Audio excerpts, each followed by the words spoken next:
안녕하십니까. 의완 목사입니다. 우리는 대체로 살려고 발버둥치죠. 손해 안 보려고 하고, 인정받고자 하고, 또 편안하게 살려고 합니다. 근데 예수님의 부활을 믿는 사람은 오히려 거꾸로 죽으려고 발버둥칩니다. 그래서 오늘 말씀 제목을 내가 날마다 죽는 이유라고 붙였습니다. 죽으려고 발버둥 친다는 건 좀 손해보려고 하고, 예수님 때문에 모욕도 받고자 하고 고난도 감수하고자 한다는 말입니다. 예수 믿는 사람이 왜 죽으려고 발버둥을 칠까요? 오늘 요절 말씀은 31절 말씀입니다. 형제들아, 내가 그리스도 예수 우리 주 안에서 가진 바 너희에 대한 나의 자랑을 두고 단언하노니 나는 날마다 죽노라. 사도 바울은 고린도 성도들을 되게 자랑스럽게 여겼거든요. 자기가 키운 제자들이기 때문에 자랑하는 고린도 성도들을 두고 아주 분명하게 말합니다. 나는 날마다 죽는다. 아까 말한 것처럼 손해보고 모욕받고 고난받는 삶을 살고자 한다는 거예요. 모험하는 삶을 산다는 거예요. 왜 그럴까요? 오늘 말씀을 통해서 그것을 배우고자 합니다. 29절부터 32절을 보겠습니다. 만일 죽은 자들이 도무지 다시 살지 못하면 죽은 자들을 위하여 세례받는 자들이 무엇을 하겠느냐? 어찌하여 그들을 위하여 세례받느냐? 또 어찌하여 우리가 언제나 위험을 무릅쓰리요? 형제들아, 내가 그리스도 예수 우리 주 안에서 가진 바 너희에 대한 나의 자랑을 두고 단언하노니 나는 날마다 죽노라. 내가 사람의 방법으로 에베소에서 맹수와 더불어 싸웠다면 내게 무슨 유익이 있으리요? 죽은 자가 다시 살아나지 못한다면 내일 죽을 터이니 먹고 마시자 하리라. 우리 예수님은 앞서서 십자가의 길을 가셨죠. 그리고 누구든지 나를 따라오려면 자기를 부인하고 자기 십자가를 지고 따르라고 했어요. 날마다 자기 부인하고 자기 십자가 지라고 했습니다. 근데 사도 바울은 그 예수님의 말씀에 순종해서 날마다 죽는다고 고백을 하고 있습니다. 그러면 과연 죽는다는 것이 무엇일까요? 저는 네 가지 점에서 생각을 해봤습니다. 첫 번째, 죽는다는 것은 내 뜻을 포기하는 거예요. 우리는 다 내 뜻이 관철되기를 원해요. 그것이 우리 본성입니다. 내 뜻이 죽고자 할 때 정말 죽는 것 같은 고통을 맛보게 됩니다. 심지어 육신을 가진 예수님도 자기의 뜻을 부인하고 하나님의 뜻에 순종해서 십자가 질 때 심히 고민해서 죽게 되었다고 말씀하셨습니다. 이처럼 내 뜻을 포기하고 하나님의 뜻에 순종하는 것은 죽는 것과 같은 고통스러운 일입니다. 두 번째로 죽는다는 것은 뭐냐면 손해보는 거예요. 우리는 누구나 이익을 얻고자 하고 손해보지 않고자 하는 그 마음이 있습니다. 공산주의는 사람들의 이 이기심을 부정하고 그냥 열심히 일을 해라. 그리고 똑같이 나눠주자. 이렇게 했어요. 그런데 이기적인 인간이 똑같이 나눠주기 위해서 열심히 일을 할까요? 안 하죠. 그래서 실패한 것입니다. 자본주의는 열심히 일하고 그 열심히 일한 걸 가지고 너희가 행복하게 살아라. 그러면 사회도 발전할 것이다. 이런 원리를 가지고 자본주의가 오히려 성공을 한 것입니다. 이처럼 사람들은 이기적인 본능이 있는데 부활하신 예수님을 믿는 사람들은 오히려 자원해서 주님을 위해서 손해보는 삶을 살아간다는 것입니다. 세 번째로 죽는다는 것은 모험을 무릅쓴다는 거예요. 사도 바울은 사자와 더불어 싸웠다. 에베소에서 말하거든요. 또 그 당시에 많은 사람들이 세례받을 때 잘못하면 순교할 수 있거든요. 근데 위험을 무릅쓰고 세례를 받았습니다. 이런 모험을 하는 생활, 이것도 죽는 생활입니다. 마지막으로 죽는다는 것은 사람들에게 모욕과 멸시를 받는 거죠. 사람들은 다 인정받고 싶고 또 칭찬받고 싶은 본능이 있는데 예수님을 위해서라면 모욕받는 것도 좋아하는 것입니다. 정말 죽는다는 것은 우리의 본성하고는 전혀 다른 거거든요. 그래서 사람들은 죽지 않고자 하는데 왜 예수 믿는 사람들은 부활하신 예수님을 믿으면 죽고자 할까요? 그것도 네 가지 이유에서 생각했습니다. 첫째는 내가 죽어야 내 안에 예수님이 살 수 있기 때문에 그렇습니다. 내가 살면 내 안에 예수님이 죽고, 내가 죽어야 예수님이 살기 때문에 예수님이 내 안에 살게 하기 위해서 죽는 것입니다. 두 번째는 내가 죽어야 많은 생명의 열매를 맺어요. 한 알의 밀이 땅에 떨어져 죽지 아니하면 한 알 그대로 있고, 죽으면 많은 열매를 맺는 것과 같습니다. 세 번째는 내가 죽어야 예수님을 더 깊이 알 수 있거든요. 사도 바울이 예수님의 죽으심을 본받아서 어찌하든지 죽은 자 가운데서 부활에 이루고자 했습니다. 그것은 예수님과 그리스도와 그 부활과 고난의 참여함을 체험하기를 원했기 때문에 그렇습니다. 마지막으로 고난 후에는 영광이 있기 때문에 그렇습니다. No cross, no crown, no pain, no gain입니다. 고난이 있을 때 더 큰 영광이 있기 때문에 더 큰 영광을 바라는 사람은 오히려 고난을 받습니다. 이것은 만고불변의 법칙입니다. 이 세상을 지배하는 원리입니다. 그래서 정말 영광을 원하는 사람들은 고난을 받아요. 의대생들이 왜 그렇게 고난을 받고, 또 고시 공부하는 분들이 왜 그렇게 고난을 받을까요? 의사 또는 판검사의 영광을 바라보기 때문에 그런 고난을 받는 것입니다. 예수님께서도 그 부활의 그 영광을 바라봤기 때문에 십자가의 고난을 받았던 것입니다. 구약에 보면은 정말 죽고 싶다고 이렇게 말한 사람이 두 사람 나오는데 모세와 엘리야입니다. 모세는 200만 그 인구를 이끌고 나오는데 정말 죽는 것 같은 고통이 있어서 하나님 앞에 차라리 나를 죽여달라고 합니다. 엘리야도 바알 선지자와 싸우면서 그 이제 삶의 세상에 변화가 없자 로뎀나무 밑에 가서 차라리 죽고 싶다고 말합니다. 그렇게 고난을 받았지만 그들이 영광을 얻어서 변화산에서 변화된 모습으로 예수님과 함께 있는 것을 볼 수 있습니다. 이와 같이 영광을 바란다면 우리는 고난도 받을 수 있습니다.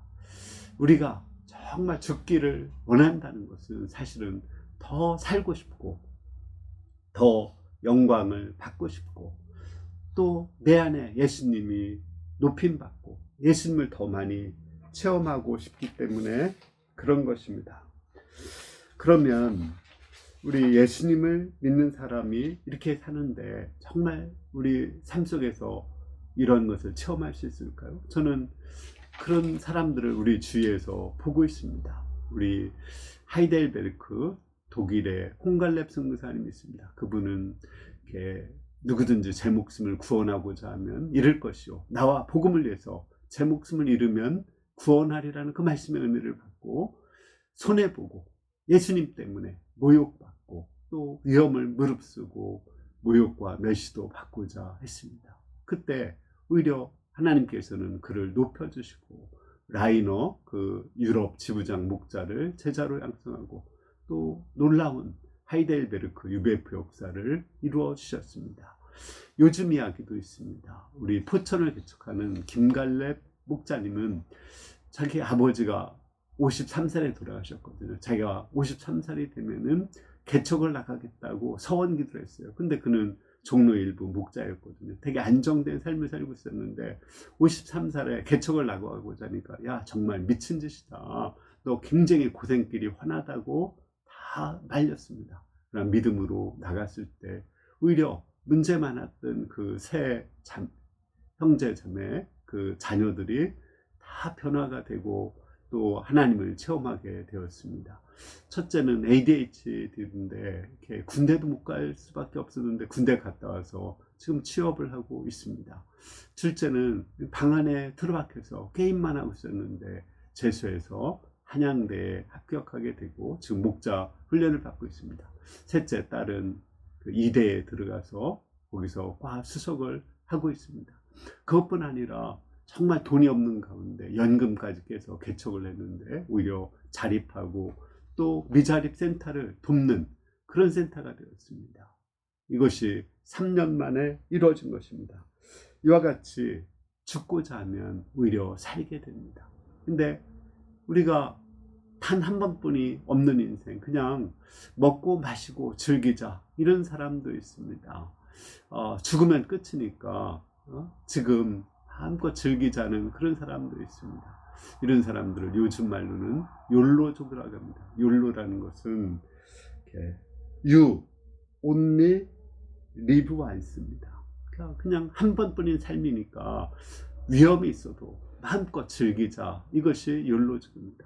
그러나 우리 부활하신 예수님을 믿는 사람은 you only die once, 한 번 죽는데, 심판이 있는데 정말 의미 있고 가치 있게 살자, 이렇게 삶이 바뀌게 되는 것입니다. 33절 34절을 보겠습니다. 속지 말라. 악한 동무들은 선한 행실을 더럽히나니 깨어 의를 행하고 죄를 짓지 말라. 하나님을 알지 못하는 자가 있기로 내가 너희를 부끄럽게 하기 위하여 말하노라. 또 하나, 부활을 믿지 않는 사람들은 그냥 죄를 짓는 거예요. 함부로 죄 짓고 방탕하게 살아요. 그러다가 죽으면 다 끝난다고 생각하는 것입니다. 아무리 죄를 져도 죽으면 그 사람은 고소할 수가 없어요. 불기소 처분을 받게 됩니다. 그러니까 또 정말 화가 나면 너 죽고 나 죽자, 너 죽이고 나 죽이면 끝이 아니냐, 이렇게 생각해요. 모든 것이 죽으면 끝이라고 생각합니다. 그러니까 이렇게 방탕한 삶을 살고 죄를 짓는 삶을 살게 됩니다. 그러나 우리는 죽음 후에는 심판이 있고 영원한 지옥 형벌이 있다는 것을 압니다. 따라서 그것을 알기 때문에 우리는 깨어서 의를 행하고 죄를 짓지 않게 됩니다. 또 정말 죄를 지었다면은 그때는 회개하고 변화되어서 회개의 열매를 맺게 됩니다. 그때 하나님께서 우리를 변화시켜 주시고 새 사람으로 만들어 주십니다. 그런데 죽음이 끝이라고 생각하는 사람은 죄를 짓고 너무 부끄러우면 그냥 자살하면 모든 것이 끝난다고 생각하고 자살하는 경우가 있습니다. 성경에는 이렇게 죽음이 끝이라고 생각하고 죄를 짓다가 자살하는 사람도 있고요.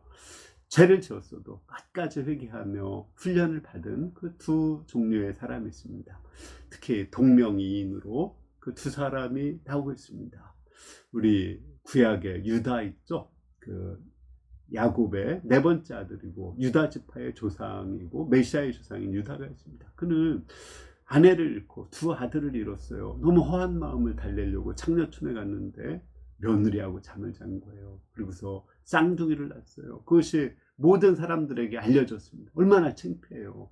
차라리 자살해서 죽는 것이 깨끗하지 않습니까? 심판이 없고 그냥 죽으면 끝난다면 자살해 죽을 것입니다. 그러나 그는 심판을 믿었기 때문에 회개의 열매를 맺고 평생을 그 부끄러움을 감당하며 살았습니다. 그때 유태인의 조상이 되었고 그리스도의 조상이 되었습니다. 가룟 유다 있죠. 능력 있고 그는 재정부장까지 했고 12 제자 중에 하나입니다. 그는 생각을 잘못해가지고 예수님을 십자가에 팔았습니다. 예수님이 죽는 걸 보고 나서 그는 자신의 잘못을 뉘우쳤습니다. 그는 죽음 후에 심판이 있다는 걸 알지 못하고 그냥 자살해서 삶을 마감했습니다. 그는 불과 유황으로 타는 못에 들어가 영원히 고통을 하게 될 것입니다. 그냥 정말 그가 회개하고 회개에 합당한 열매를 맺었다면 그도 정말 다른 베드로보다도 더 크게 하나님께 쓰임을 받을 수가 있었을 것입니다. 그의 메시지가 얼마나 힘이 있고 얼마나 사람들에게 감동을 주었을까요? 또 하나는 사울이라는 동명이인이 있습니다. 구약에 사울 왕이 있죠. 베냐민 지파의 사울 왕이 있습니다. 그는 자기 영광을 위해 살았어요. 그리고 하나님 말씀에 두 번이나 불순종하고 또 시기에서 다윗 왕을 죽이고자 했습니다. 그러다가 나중에 너무 부끄럽게 이제 블레셋 사람들에 의해서 이방인에 의해서 죽게 되니까 자살해서 죽습니다. 자살해서 죽는 것이 그는 명예롭다고 생각해요. 그는 심판과 지옥에 있다는 것을 알지 못하고 그냥 자살해서 삶을 끝냈습니다. 얼마나 그가 죽은 후에 고통하고 있을까요? 그러나 이 사울왕을 본받고자 자신의 이름을 사울이라고 지은 사람이 있어요. 그는 예수 믿는 사람들을 박해하고 교회를 박해하고 스데반의 순교를 당연하게 여기는 사람이었습니다. 그러나 그가 빛으로 오신 부활하신 주님을 만나고 그는 자살하지 않았습니다. 자기의 잘못을 뉘우치고 평생 예수님을 위해서 고난받는 삶을 살았습니다. 그때 그의 이름을 사울로 기억하기보다는 그의 헬라식 이름인 바울로 기억하고, 그는 이렇게 기독교를 체계화하고 세계화하는데 아주 귀하게 쓰임받았습니다. 그는 죄악된 사울이 아니라 성 바울로 사람들에게 기록되고 있습니다. 이처럼 우리가 심판을 믿는다면 정말 죄를 짓지 않고, 또 죄를 지었을 때는 회개하고 새롭게 되어서 변화되어 살게 됩니다.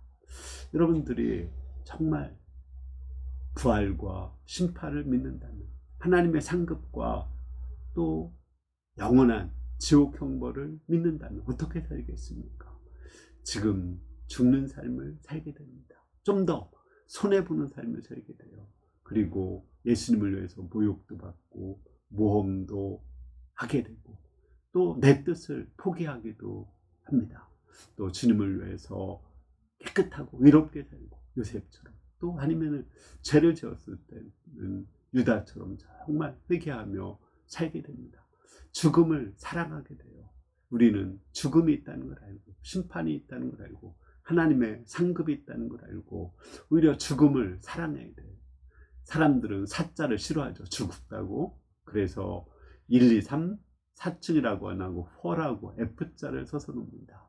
UBF도 관악이나 광주 같은 데는 1, 2, 3부, 5부, 7부는 있는데 4부가 없어요. 죽는 걸 싫어합니다. 그러나 우리는 정말 죽음을 사랑해야 돼요. 그래야지 부활이 있고 하나님의 영광이 있고 상급이 있고 생명이 있기 때문에 그렇습니다.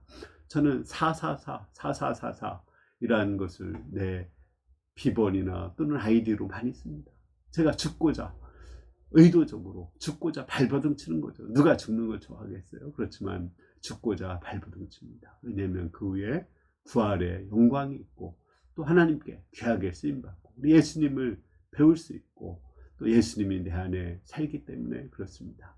여러분들도 우리 부활의 주님을 생각하면서 날마다 사도 바울처럼 죽는 인생을 살 수 있기를 기도합니다. 제가 기도하겠습니다. 은혜로우신 주님, 우리 예수님께서 십자가에 죽으시고 부활하셨습니다. 많은 생명의 열매를 맺었습니다. 우리도 예수님을 본받아서 날마다 죽는 가운데 예수님이 살고 많은 생명의 열매를 맺고, 또 우리가 영광스럽게 되고, 또 우리 예수님을 우리 삶에서 체험하기를 원합니다. 우리가 깨어 의를 행하고 죄를 짓지 않고 거룩하게 살고, 죄를 지었을 때는 회개하며 살기를 원합니다. 성령께서 우리를 도와주시옵소서. 예수님의 이름으로 기도합니다. 네, 감사합니다. 우리 이번 한 주, 아니 우리 남은 생에는 정말 사자를 사랑하면서 날마다 죽고자 발버둥 칠 수 있기를 원합니다. 그때 하나님께서 우리를 정말 살려주시고 새 생명을 주시고, 우리를 영광스럽게 하시고, 우리를 예수님처럼 이렇게 대우해 주실 줄을 믿습니다.